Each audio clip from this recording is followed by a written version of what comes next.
கர்த்தருடைய பரிசுத்த நாமத்திற்கு ஸ்தோத்திரம். நான் மோகன் அண்ணனோட பெரிய மகன் ஜானோட மாமியார். ஜான் இங்கே இல்லாத காரணத்தினால அவங்க அம்மாச்சியை குறித்து என்ன சொல்ல நினைத்தாரோ அதை நேற்று ஒரு லெட்டராக எனக்கு அனுப்பிச்சி வச்சார். அதை நான் இங்கே உங்கள் முன்னாடி அவரோட சாட்சி, உண்மையில் அவரோட வாழ்க்கைக்கு அவங்க அம்மாச்சி எப்படி ஒரு உறுதுணையாக இருந்தாங்கன்றதுக்கு ஒரு சாட்சியாக இங்கே அனுப்பிச்சி வச்சுருக்கிறாரு. அதுக்கு முன்னாடி நான் ஆண்டியை பற்றி சொல்லணுன்னா, எங்கள் மக திருமணத்துக்கு அப்புறம் தான் ஆண்டி எனக்கு நல்ல பழக்கம். ஆண்டி ரொம்ப அன்பானவங்க. நான் ஊர்லேருந்து வந்தேன்னா அவங்கள்ட்ட உட்காந்து நான் பேசணுன்னு அவங்க ரொம்ப எதிர்பார்ப்பாங்க. அவங்க எங்களோட சொந்தங்கள் எல்லாரும் அவங்க எப்படி இருக்காங்க, இவங்க எப்படி இருக்காங்கன்னு எல்லாரை பற்றியும் அவங்க அருமையாக விசாரிப்பாங்க. முக்கியமாக அவங்களோட கொள்ளு பேரனுங்களை பற்றி அவங்களுக்கு அவ்வளோ ஒரு பிரியம். அவனுங்க என்ன செய்கிறானுங்க, பெரியவன் என்ன செய்கிறான், ரெண்டாவது பையன் என்ன செய்கிறான், மூணாவது பையன் அப்படின்னு அடிக்கடி கேட்டுக்கிட்டு இருப்பாங்க. அது நிறைய நேரங்களில் ஜான் பிள்ளைங்களோட வீடியோ அனுப்பும் போது அதை ஜெயா காமிக்கும் போது அவங்களுக்கு அவ்வளோ ஒரு சந்தோஷமாக இருக்கும். ரீசெண்டாக இப்போ தீபாவளி அப்போ ஐரன் ஆண்டி இறந்தப்போ கூட ஜான் வந்தப்போ ஒரு வாரம் திருச்சியில் வச்சுருந்தோம். அப்போ அந்த பேர பிள்ளைங்களோட எங்களுக்கு அதுதான் ஒரு மன நினைவு. கடைசியாக அவங்க எங்களோட சந்தோஷமாக கழித்த நாட்கள், நல்லா பேசி பிள்ளைங்களோட நல்லா விளையாடி அவங்களுக்கு ஒரு மனதில் ஒரு சந்தோஷம். அதுதான் ஜானுக்கும் இப்போ ஒரு ஆறுதல். அதுதான் நம்ம இல்லாட்டியும் நம்ம இருக்கும்போது அம்மாச்சி ஒரு வாரம் நம்ம நல்லா இருந்தாங்களே, அந்த ஒரு ஆறுதல் தான் ஜானுக்கு. அதனால் அவங்க ரொம்ப பாசம். முதல் சொல்லப்போனால் அவங்க ஒரு கர்த்தருக்கு பயந்த ஒரு ஜீவியம் செஞ்சவங்க. ஜெபத்துக்கு இம்பார்ட்டன்ஸ் நானே பார்த்துருக்கேன். நாங்கள் உள்ளேருந்து வந்தால் 7 மணிக்கு கரெக்டாக திண்ணையில் உட்காந்து பைபிள் படிப்பாங்க. பைபிள் கண்ணாடி, இந்த வயசுக்கு அவங்க கண்ணாடியே போட மாட்டாங்க. அவ்வளோ தெளிவான பார்வை அவங்களுக்கு. நல்லா பைபிளில் வாசித்து ஜெபம் பண்ணிவிட்டு அதுக்கப்புறம் தான் அவங்க வேலையை அவங்க தொடங்குவாங்க. அதே மாதிரி நாங்களும் ஜெபம் பண்ணணும். ஒரு பிறந்தநாள், ஒரு கல்யாணம், நல்லா கீழே போய் அவங்களோட சேர்ந்து நாங்கள் ஜெபம் பண்ணுறத அவங்க ரொம்ப விரும்புவாங்க. அவங்களையும் ஜெபம் பண்ண சொல்லுவோம். வாய்ஸ் தடுமாறினாலும் அருமையாக அவங்க ஜெபம் பண்ணுவாங்க. அவங்களோட ஜெபம் நானும் சொல்வேன், ஆண்டி நீங்கள் உங்களோட ஜெபத்தில் நீங்கள் அநேகர் தாங்குறீங்க, அதனால் எங்களுக்கு நீங்கள் இருக்கிறது எங்களுக்கு ஒரு சந்தோஷம் அப்படின்னு சொல்லும்போது சிரிச்சுட்டு அழகாக தலையாட்டுவாங்க.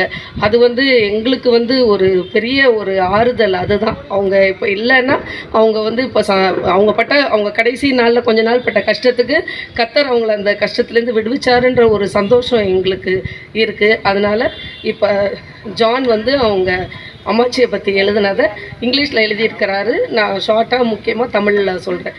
Miss you very much Jessie ammachi. My ammachi Mrs Jessie Chellappa was a warm, compassionate, prayerful, loving and vibrant woman. She was a dignified woman who had a passion for life. அதாவது ஜெசி அம்மாச்சி அன்பு நிறைஞ்சவங்க, அன்பு பாசம் நிறைஞ்சவங்க. அது மட்டும் இல்லாமல் ஒரு சிறந்த ஜெப வாழ்க்கை வாழ்ந்தவர்கள். அம்மாச்சி is mentally strong individual and a strong decision maker. She is a woman with full of commitment. அதாவது மனதில் ரொம்ப உறுதி கொண்டவர்கள். மற்ற எந்த ஒரு காரியத்துக்கும் ஒரு உறுதியான முடிவு எடுக்கிறவங்க. நாங்களே அதை பார்த்துருக்கோம். நாங்கள் அங்கிள் இறந்தப்போ அவங்க 2 பேருமே என்றைக்குமே தனியாகவே இருந்தவங்க. அதனால் அங்கிள் இறந்த அன்னைக்கு ராத்திரி நான், அண்ணன், ஜெயா எங்கள் வீட்டில் எல்லாம் அம்மாச்சி எப்படி நம்ம தனியாக விடுறது, அங்கிள் இல்லையே நம்ம எப்படி தனியாக விடுறதுன்னு நாங்கள் கொஞ்சம் யோசித்தோம். அவங்க அம்மாச்சி எப்படி இருப்பாங்களோ தெரியலேன்னு. ஆனால் கேட்டோம், ஆண்டி நாங்கள் இங்கே அதெல்லாம் எனக்கு யாரும் தேவையில்லை, நான் தைரியமாக இருந்துக்குவேன் அப்படின்னு சொன்னது அவங்களோட மன உறுதி. கர்த்தர் அவங்களோட என்னைக்கு இருக்காருன்ற அந்த திட விசுவாசம் தான் அவங்கள அப்படி பேச வச்சிச்சுன்னு இன்றைக்கி நான் உறுதியாக நான் நம்புகிறேன். I strongly can testify that she shaped me as a person from my childhood. I have a lot of memories to share, but I would like to pen down few. அம்மாச்சி இன்றைக்கி ஜான் இந்த ஒரு நிலைமையில் இருக்கிறதுக்கும் மகனுக்கு உரிய நல்ல குணங்கள், அவரோட நடவடிக்கை எல்லாத்துக்கும் அவங்க அம்மாச்சி தான் அவருக்கு அந்த மாதிரியான ஒரு வாழ்க்கை வந்ததே அவங்க அம்மாச்சி. ஒரு நல்ல மனிதனாக உருவாக்குனது அவங்க அம்மாச்சி தான். அவருக்கு நிறைய மெமரிஸ் இருக்குது அவங்க அம்மாச்சியை பற்றி சொல்கிறதுக்கு. ஆனால் இங்கே முக்கியமான சிலவற்றை மட்டும் உங்களோட பகிர்ந்து கொள்ளுகிறேன்னு அவர் எழுதியிருக்கிறாரு. I was brought up by my grandparents in Kadalur, starting from my 2nd standard till 12th standard. My grandmother played an important role in teaching me fear of God, good manners, respect, discipline, sound moral values. These values have made me who I am, and I thank her so very very much. என்னை ஒரு நல்ல மனிதனாக இருக்க சிறு வயதிலிருந்தே என்னை வளர்த்தவர்கள். இந்த இடத்துல ஒரு சாட்சியாக இதை சொல்கிறேன். நிறைய நினைவுகளை பகிர்ந்து கொள்ள ஆசை, ஆனால் சிறு நினைவுகள் இங்கு உங்களுடன் பகிர்ந்து கொள்ள விரும்புகிறேன். நான் 2nd ஸ்டாண்டர்ட் படிக்கிறதுலேருந்து 12th ஸ்டாண்டர்ட் வரைக்கும் எங்கள் அம்மாச்சியோடு தான் நான் வளர்ந்தேன். எங்கள் அம்மாச்சி தான் என்னை வளர்த்தாங்க. அதில் முக்கியமான பங்கு எங்கள் அம்மாச்சிக்கு என்னை வளர்த்ததில் உண்டு. கர்த்தருக்கு பயந்து எப்படி இருக்கணும், ஜபிக்கணும், வேதம் வாசிக்கணும், அந்த மாதிரி குறித்த காரியங்களை எங்கள் அம்மாச்சி என்னை அப்படி வளர்த்தாங்க. நல்ல மரியாதை, எப்படி மரியாதை செலுத்தணும், எப்படி டிசிப்ளின்டாக இருக்கணும், நல்ல ஒழுக்கங்கள், இதெல்லாம் எனக்கு கற்றுக் கொடுத்தது அவங்க தான். இன்றைக்கி நான் ஒரு நல்ல மனிதனாக இந்த உலகத்தில் இருக்கிறேன்னா அதுக்கு எங்கள் அம்மாச்சி தான் காரணம். அதுக்கு அவங்களுக்கு நான் ரொம்ப நன்றி செலுத்துகிறேன். She always focused on a priority to God first. She will start a day reading Bible and with prayer. She showed me the pattern of life which will lead to success. அதாவது எப்பொழுதுமே அவங்க சொல்கிற முதல் காரியம் என்னன்னா, முதல்ல கர்த்தருக்கு முதல் இடத்த கர்த்தருக்கு நீ கொடுக்கணும்.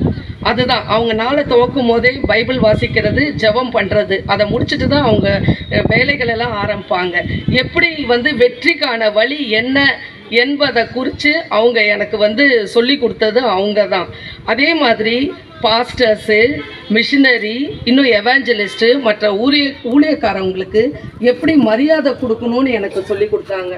அது மட்டும் இல்லை, ஒரு மாதமும் தாத்தா இந்த ஊழியக்காரங்களுக்கு கொடுக்கறதெல்லாம் அவங்க இன்சிஸ்ட் பண்ணிக்கிட்டே இருப்பாங்க.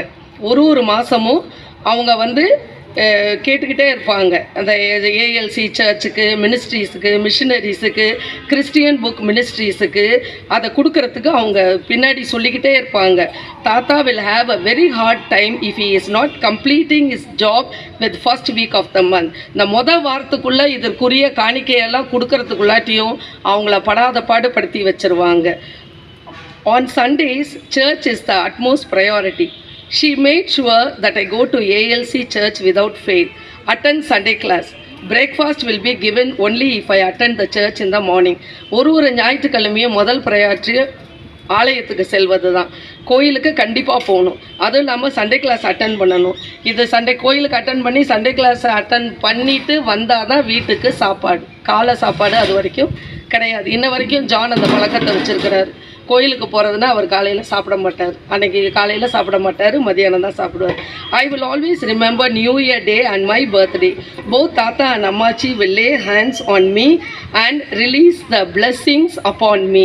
ஒரு நியூ இயர் வந்தாலும் சரி, என்னோடய பிறந்த நாள் வந்தாலும் சரி, எங்கள் தாத்தாவும் அம்மாச்சியும் என் தலைமையில் கை வச்சு என்னை ஆசீர்வதிப்பாங்க. They never miss to do throughout the years. I stayed with them. ஒரு வருஷமும் நான் அவங்க இருக்கிற காலங்களில், நான் அவங்களோடு இருந்த காலத்தில் இதை ஒரு வருஷமும் எனக்கு தவறாமல் செய்வாங்க. அம்மாச்சி has always been my support, strength and comfort when times have been tough. என்னோட கடினமான நேரங்களில் எங்கள் அம்மாச்சி தான் எனக்கு ஒரு ஆறுதல், ஒரு துணை, ஒரு ஸ்ட்ரென்த், எல்லாமே எங்கள் அம்மாச்சி தான் எனக்கு. I haven't scored well in my 12th standard exams. My entrance exam result was a joke. At that moment my future was a question mark. அதாவது நான் என்னோட 12th எக்ஸாமில் நான் நினச்ச மாதிரி நான் மார்க் நல்லா வாங்கலை. அதே மாதிரி என்ட்ரன்ஸ் எக்ஸாமோட ரிசல்ட்டும் அவ்வளோ ஆதரவாக இல்லை. அந்த நேரத்தில் என்னோட ஃப்யூச்சர் என்னன்றது எனக்கு ஒரு கேள்விக்குறியாக இருந்துச்சு. She told me not to worry. She took a bold decision and urged to look only for engineering seat. அதாவது என்னை நீ கவலைப்படாத, எதை குறித்து நீ கவலை தராதுன்னு ஒரு துணிவான ஒரு முடிவை எடுத்தாங்க. ஒன்லி இன்ஜினியரிங்கை தவிர நீ எதுவும் படிக்கக்கூடாதுன்ற ஒரு உறுதி எங்கள் அம்மாச்சி எடுத்திருந்தாங்க. By God's grace I got a management seat in Karunya university. We have to pay 75,000 immediately. She didn't even made a second thought. She urged my tata to break an important fixed deposit saved for them and paid the money to the college. கர்த்தரோட கிருபையில் காருண்யா யூனிவர்சிட்டியில் management seat கிடச்சிச்சு. அதுக்கு உடனே 75,000 ரூபா பணம் கட்டணும். அப்போ கொஞ்சம் கூட அம்மாச்சி ஒரு ஒரு ஒரு செகண்டு கூட அவங்க யோசிக்கலை. உடனே தாத்தாவை வந்து ஒரு முக்கியமான ஃபிக்ஸட் டெபாசிட் போட்டிருந்தாங்க. உடனே அந்த ஃபிக்ஸட் டெபாசிட்டை உடைக்க சொல்லி இமீடியட்டாக காலேஜுக்கு வந்து பணம் கட்ட கொடுத்தாங்க. அம்மாச்சி has a habit of writing letters to me quite often during my college days. நான் காலேஜில் இருந்த காலத்தில் அம்மாச்சி எனக்கு அடிக்கடி லெட்டர் எழுதுகிற பழக்கம் உண்டு. I will never miss to get a letter 1 or 2 days before my birthday. அதாவது என்னுடைய பிறந்த நாளுக்கு ஒரு 2 நாளைக்கு முன்னாடி எனக்கு அவங்க கண்டிப்பாக எனக்கு லெட்டர் எழுதுவாங்க. She always quote a Bible verse and write very comforting letters. எப்போ எழுதினாலும் பைபிள்லேருந்து ஒரு வசனத்தை எழுதி எனக்கு ஒரு ஆறுதலான வார்த்தைகள் அதுலேருந்து கிடைக்க செய்வாங்க. She always insist in a letter to fear not, worry not, trust in God, faith in God and prayer. எப்பொழுதுமே ஒரு லெட்டர்லையும் எழுதும்போது பயப்படாத, கவலைப்படாத, கர்த்தர் மேலே நம்பிக்கை வை, விசுவாசவை, ஜெபம் பண்ணு.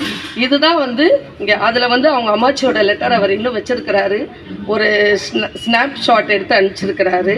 அதில் வந்து பயப்படாதே, கவலைப்படாதே, நம்பிக்கை, விசுவாசத்தோடு ஜெபம் செய், மற்றவைகளை தேவன் பார்த்து கொள்வார் அப்படின்ற வாசகத்தை அவர் அவங்க அம்மாச்சி எழுதின லெட்டரை இன்னும் அவர் வச்சிருந்து அதில் ஒரு ஸ்னாப்ஷாட் எடுத்து அனுப்பிச்சிருக்கிறார். Her greatest quality was to encourage me to make the best of everything and to face problems head on. அவங்களோட மிக சிறந்த குணம் என்னன்னா, எப்பொழுதுமே எனக்கு வந்து என்னை என்கரேஜ் பண்ணிக்கிட்டே இருப்பாங்க. என்னை வந்து சோர்வடையாமல் என்னை என்கரேஜ் பண்ணிக்கிட்டு, உன்னால் என்ன முடியுமோ அதை பெஸ்ட்டாக நீ செய், என்ன பிரச்சனை வந்தாலும் அதை எதிர்நோக்கி நீ போகணுமே தவிர அதை குறித்து கவலைப்படாதேன்னு தான் சொல்லுவாங்க. She was a strong prayer woman who believe that there was no obstacle that couldn't be overcome by the grace of God. அவங்க ஒரு ஜெபத்தில் ரொம்ப உறுதியானவங்க, உறுதியும் நம்பிக்கையும் கொண்டவங்க. அதாவது எந்த ஒரு தடையாக இருந்தாலும் அது வந்து கர்த்தர் மட்டுமே அதை வந்து உனக்கு கண்டிப்பாக அந்த தடைகளெல்லாம் நீக்கி எல்லாவற்றையும் செய்வார். அதை நம்ம ஓவர் கம் பண்ணி வரலான்றதை எங்கள் அம்மாச்சி எனக்கு சொல்லியிருக்கிறாங்க. She had done great things for me but in return I have done nothing tangible for her. எங்கள் அம்மாச்சி வந்து எவ்வளவோ எனக்கு செஞ்சுருக்கிறாங்க. அதற்கு கைமாற நான் இது வரைக்கும் நான் எதுவுமே செய்யலை. But only one thing I can do is to follow her food steps. ஆனால் ஒன்று மட்டும் நான் வந்து செய்ய முடியும். அதாவது அவங்க எந்த வழியில் அவங்க வாழ்க்கையை நடத்துனாங்களோ அந்த பாதையில் நான் நடக்கிறதுக்கு நான் முயற்சி செய்வேன். Give the same kind of discipline. அதே மாதிரி டிசிப்ளின், குட் மேனர்ஸ், கடவுளுக்கு பயந்து and sound moral values to my children. இதை எங்கள் தாத்தா அம்மாச்சி என்னை எப்படி வளர்த்தாங்களோ இந்த குவாலிட்டிஸ் எல்லாம் என் பிள்ளைங்களுக்கு நான் சொல்லி கொடுத்து, எங்கள் அம்மாச்சி என்னை எப்படி வளர்த்தாங்களோ அதே மாதிரி என் பிள்ளைங்களை நான் கண்டிப்பாக வளர்ப்பேன். It is my honour to share my precious memories of my Jessie ammachi. எனக்கு இந்த நேரத்தில் எங்கள் அம்மாச்சியை பற்றி பேச எனக்கு ஒரு வாய்ப்பு கொடுத்ததுக்கு ரொம்ப நன்றி. She will be missed by all but a memory will live on in us all forever. நம்ம ஒருவேளை உலக பிரகாரமாக அவங்கள வந்து நம்ம இப்போ வந்து மிஸ் பண்ணலாம். ஆனால் அவங்களோட நினைவுகள், அவங்களோட செஞ்ச செயல்கள் இதெல்லாம் வந்து என்றைக்குமே நம்மளோட இதயத்தில் நிறைஞ்சு இருக்கும். I love you so much Jessie ammachi and will miss you more than words can say.